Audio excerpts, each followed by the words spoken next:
ఆ మనిషి కార్పొరేటర్కి ఎక్కువ, ఎమ్మెల్యేకి తక్కువ. జీవితకాలంలో ఇప్పుడు ఎమ్మెల్యే ఒకసారి అయినాడయ్యా. కనీసం ఇంకిత జ్ఞానం లేని వ్యక్తి జగన్మోహన్ రెడ్డి గారు. నోరు దొరికింది కదా అని ఇష్టం వచ్చినట్టు మాట్లాడుకుంటూ మా పార్టీ అధ్యక్షులు రాష్ట్ర ఉప ముఖ్యమంత్రి పవన్ కళ్యాణ్ గారి గురించి ఆయన చేసిన విమర్శలు చాలా బాధ కలిగించినాయి. మన స్థానం ఏంటని నిర్ణయించేది మన ప్రజలు.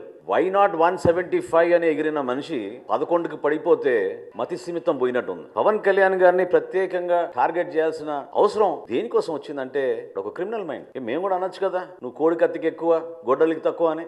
ఏ విధంగా బాబాయ్ హత్య జరిగిందో అందరికీ తెలుసు కదా. ఇది పద్ధత. విలువలతో కూడిన రాజకీయాలు చేయాలి.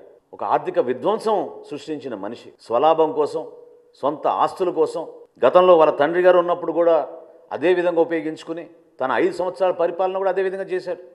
రాష్ట్ర వ్యాప్తంగా మేము కౌలు రైతు భరోసా సభలు నిర్వహించి జిల్లాల్లో చివరికి నీ సొంత పులివెందుల నియోజకవర్గంలో 24 మందికి ₹1,00,000 చొప్పున పవన్ కళ్యాణ్ గారు అందించారు.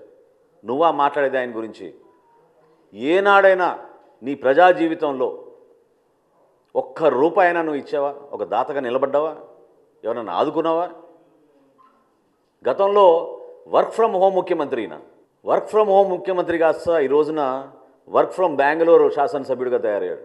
ప్రజలందరూ కూడా రోడ్లు ఏంటి మహాప్రభు అని బతిమలాడుకుంటే మీ ప్రభుత్వంలో గుంతలు కూడా పూడ్చలేదు. మీరు ఋషికొండ ప్యాలెస్కి మాత్రం 500 కోట్లు ఖర్చు పెట్టారు. శాశ్వతంగా ముఖ్యమంత్రి అయిపోతా అనుకున్నాడు. సముద్ర తీరాన ఒక అద్భుతమైన కట్టడిలో ఆయన అక్కడ నిలబడి ప్యాలెస్ లాగా దాన్ని తయారు చేసుకుని పర్మనెంట్గా ఇక్కడ ఉండిపోతామని ఒక పిచ్చి భ్రమలో చేసిన కార్యక్రమాన్ని ఎంత నష్టం కలిగించిందో రాష్ట్రానికి ఈరోజు మనం చూస్తున్నాం. పరిపాలన చేతకాక దద్దమ్మలాగా మీరు కూర్చుని నోరు ఉంది కదా అని ఇందాక అన్నట్టు వర్క్ ఫ్రమ్ బెంగళూరు ఎమ్మెల్యే అయినా. జనరల్గా శాసనసభ్యులు అసెంబ్లీ అయిపోయిన తర్వాత వాళ్ళ నియోజకవర్గాలకు వెళ్ళి పనిచేసుకుంటారు, ప్రజలకి అందుబాటులో ఉంటారు. ఈయన మాత్రం శాసనసభకి రాడు, బెంగళూరుకి మాత్రం తరచుగా వెళ్ళిపోతూ ఉంటారు. నోరు బారేసుకుని ప్రతిసారి మాట్లాడితే మాత్రం జనసేన పార్టీ ఖచ్చితంగా ఖండిస్తాం. ఇది చాలా తప్పు. ప్రజాస్వామ్యంలో ఒక బాధ్యత గల వ్యక్తిగా, ఒక మాజీ ముఖ్యమంత్రిగా మీరు అందించాల్సిన సలహాలు సూచనలు మీరు ఇవ్వండి.